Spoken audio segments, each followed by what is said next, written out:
de España y un estudio específico del Instituto Nacional de Salud de los Estados Unidos donde va a permitir la evidencia. Hablando de Estados Unidos, y le dejo la pregunta planteada a Santiago Neme, estamos en el aire con Santiago Neme de la Universidad de Washington, en Seattle.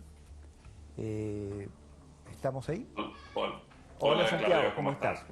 Felicitaciones. Quiero contarle a la audiencia que Santiago Neme acaba de ser nombrado profesor asociado de la Universidad de Washington, así que nuestro aplauso y nuestras... Y es muy importante, sí, claro, ser un profesor asociado en los Estados Unidos en una universidad.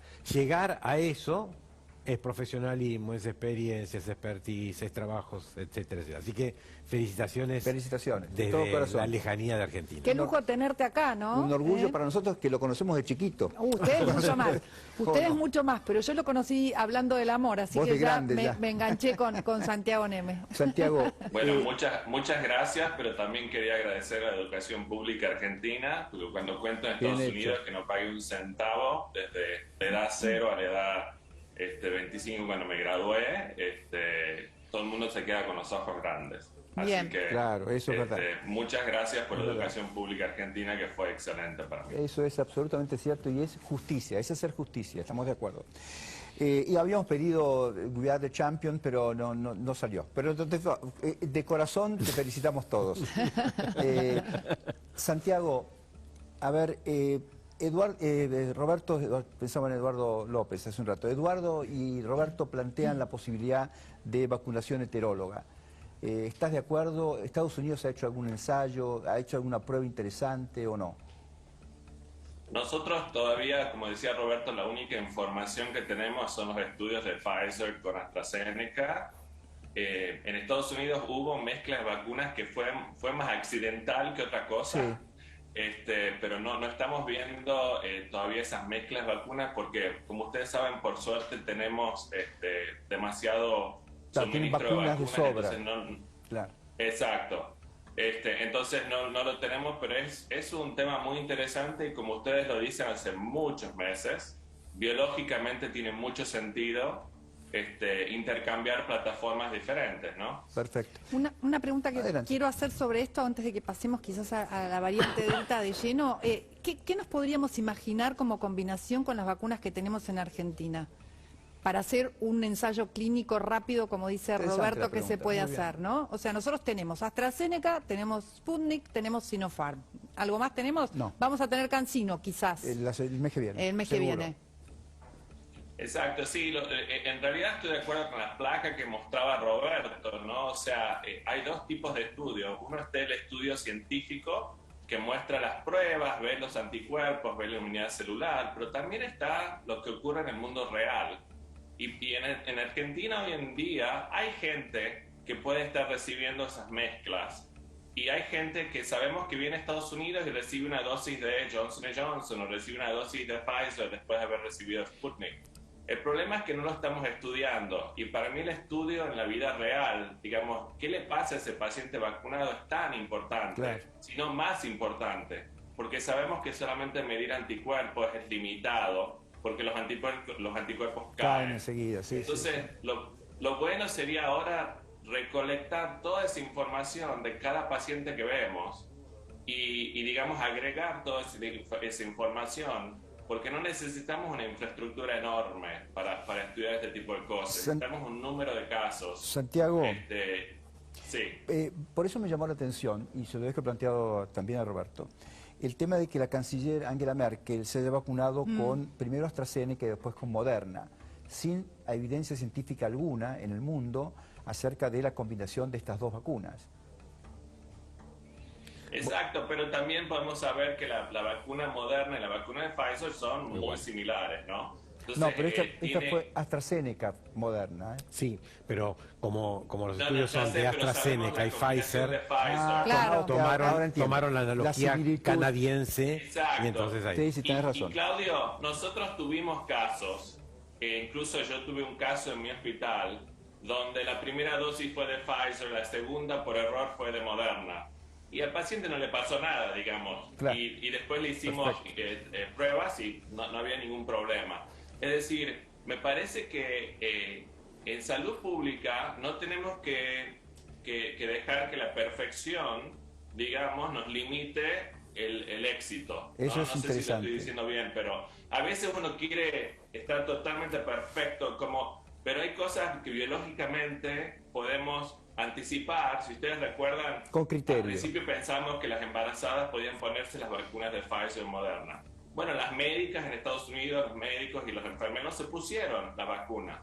Después vino el estudio comprobando Que la eso, era, seguridad. que eso era seguro. Que el estudio que compartimos la vez pasada. Eso, muy interesante. Entonces, a veces biológicamente se toman estos tipos de decisiones y se abre la opción de vacunarse y se ve. ¿Por Claro. qué? Porque uno ya tiene un nivel de seguridad por estudios previos que nos dicen, no, estas vacunas no hay por qué serían nocivas para un embarazado Absolutamente. o para un bebé, etcétera.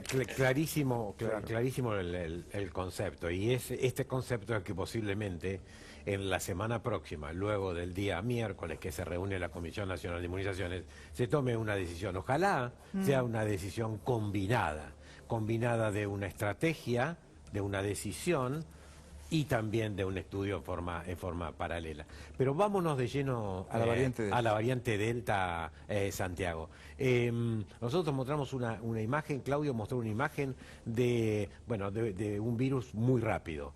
Y yo tengo ahí que lo que estás viendo es una pared en el cual era la que teníamos con una cantidad de dosis frente a esa variante, y ahora tenemos otra pared, que es una pared Delta, en el cual tiene que haber mucho más vacuna, mucho más segunda dosis. Pero ¿por qué no nos contás si esto es así y cómo lo viven en Estados Unidos y cómo aumentó o no la circulación de Delta? Sí, bueno, primero este dibujo es brillante y también quería volver al dibujo que mostraron primero con las 3 inyecciones, porque Perfecto. para mí eso fue una cosa tan clara.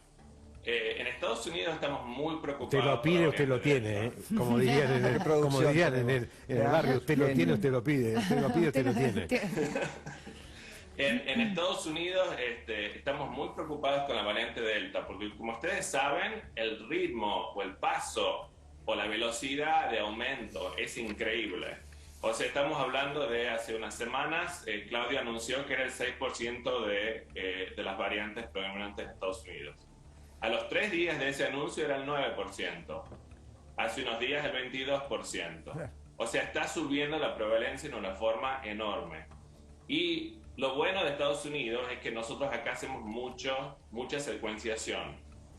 Pero nos está preocupando. ¿Por qué? Porque nos está preocupando toda la gente que no está vacunada completamente y nos está preocupando la gente que no está vacunada. Claro. Y tenemos todavía mucha gente, a pesar de tener un suministro de vacunas importante. Entonces, ese es el problema que tenemos ahora. Estamos viendo que si uno no está vacunado con estas variantes deltas, lo que pasa es que estamos volviendo a los niveles de casos, la incidencia de casos en no vacunados, muy similar a lo que veíamos en diciembre en Estados Unidos, en pleno invierno. Y es muy preocupante para aquellos. Por ejemplo, yo les puedo decir que hoy en día tenemos 13 pacientes en nuestros hospitales universitarios. Estamos hablando de 4 hospitales, solamente 13 pacientes con COVID. ¿Qué es lo que tienen en común? Ninguno fue vacunado, ni siquiera Claro. una dosis. Es lo que decías en un programa anterior, que es Exacto. es la pandemia de los no vacunados. Claro. ¿Viste? Exacto. ¿Y qué es lo Escuchamos que eso. preocupa de la Delta? Preocupa mucho la transmisibilidad. Todavía estamos estudiando la virulencia o la letalidad de esto, si es diferente o no, lo estamos estudiando. Y también está, como ustedes saben, la variante Delta Plus, que es una variante que tiene una mutación extra, que es la K417N. Y estamos tratando de ver la significancia de esto, o sea, ¿qué significa? Y todavía no tenemos totalmente la información sobre esto y hay estudios sobre esto, pero sobre todo nos preocupa muchísimo la gente no vacunada y no vacunada completamente. No Por vac- eso No, me gusta eso quería mucho. preguntarte. Con una sola dosis también está Eso pasando, ¿no? está en proceso de vacunación, Totalmente. no está vacunado. Una Claro. sola dosis no es suficiente. Totalmente. Nunca fue suficiente, Mariana. Quizás hubiese sido en el virus nativo, en el virus primario. Claro, digamos. el de Wuhan. Quizás, pero exacto. Pero y también les quería decir una cosa. Nosotros en el hospital nuestro equipo de laboratorio acaba de publicar un estudio, que acaba de aceptar un estudio, que hemos visto las 20 infecciones después de estar completamente vacunados. ¿Y qué hemos visto? ¿Se acuerdan que yo les conté un estudio del CDC que culminó en abril, que veía que la distribución de variantes preocupantes, de preocupación, era igual que la población general? Pero nuestro estudio en realidad lo que ha mostrado es que las 20 infecciones que vimos después de estar totalmente vacunados, si bien fueron leves, la mayoría se debió a variantes de preocupación totalmente diferente a lo que estaba sucediendo en la población general. Y eso nos da preocupación. De nuevo quiero decir, las vacunas son leves, los casos son leves, pero es preocupante. Sí, señor. Santiago, muchas gracias. Te mandamos un fuerte abrazo, otra vez felicitaciones de todo corazón. Y sería bueno que la próxima vez también nos vuelvas a aclarar, le cuentes a la gente, lo dejamos pendiente para el próximo sábado, qué es una variante de preocupación, qué es una VOC, o qué significa que haya diferencias entre las variantes de preocupación y las variantes de observación. Que ese es un tema es una clasificación de variantes que circulan en la comunidad, pero vamos a dejarlo para hacer una placa especialmente dirigida a eso, para que la gente entienda de qué estamos hablando. Te mandamos un fuerte abrazo. Ok. Chao, hasta luego. Gracias, Santiago. Chao, Santiago. Un beso grande. Señora, tenemos preguntas de la gente. Tenemos consultas de la gente.